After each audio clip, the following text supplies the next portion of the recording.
மது அருந்தி 2 மணி நேரத்திற்கு பிறகுதான் அவை சிறுநீரகமாக வெளியேற்றப்படுகிறது. ஆனால் ஆல்கஹால் அடுத்த 5 நொடியிலேயே நம் இரத்தத்தில் கலந்து விடுகிறது.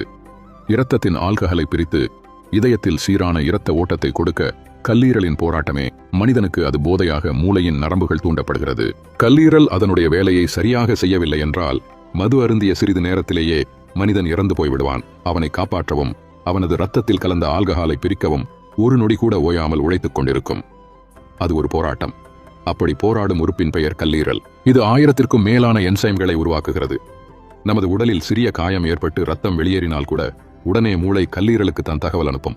பதறிப்போன கல்லீரல் நொடிப்பொழுதில் ரத்தம் வெளியேறும் இடத்திற்கு புரோத்ரோம்பின் என்ற ரசாயனத்தை அனுப்பி வைக்கும். அந்த ரசாயனம் ரத்தம் வெளியேறிக் கொண்டிருக்கும் இடத்தில் ஒரு சிலந்தி வலை போன்ற ஒரு அமைப்பை ஏற்படுத்தி இரத்தத்தை உறைய செய்துவிடும். இதனால் இரத்த வெளியேற்றம் தடுக்கப்படுகிறது. கல்லீரல் மட்டும் இந்த வேலையை செய்யவில்லை என்றால் ஒரு சின்ன காயம் போதும் நம்மை கொல்வதற்கு.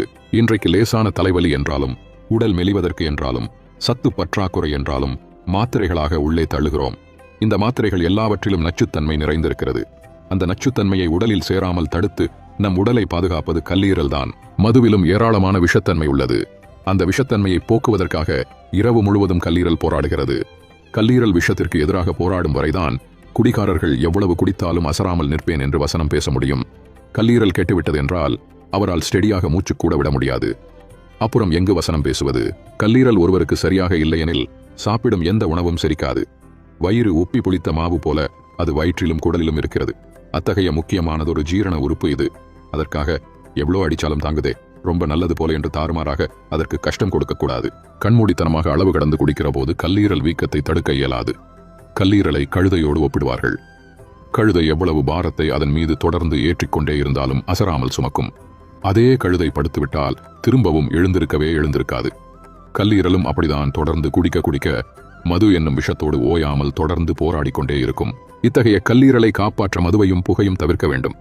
பால் கலந்த டீ, காபி மற்றும் செயற்கை குளிர்பானங்கள் போன்றவற்றை தவிர்க்க வேண்டும்.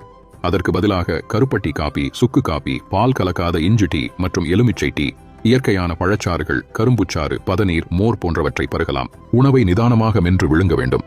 நமக்கு அசதியாக இருக்கும்போது ஓய்வுக்கு முன்னுரிமை அளிக்க வேண்டும். முடிந்தவரை தொட்டதற்கெல்லாம் ஆங்கில மருந்துகள் உட்கொள்வதை தவிர்க்க வேண்டும். கல்லீரல் காத்து நலமாய் வாழ்வோம்.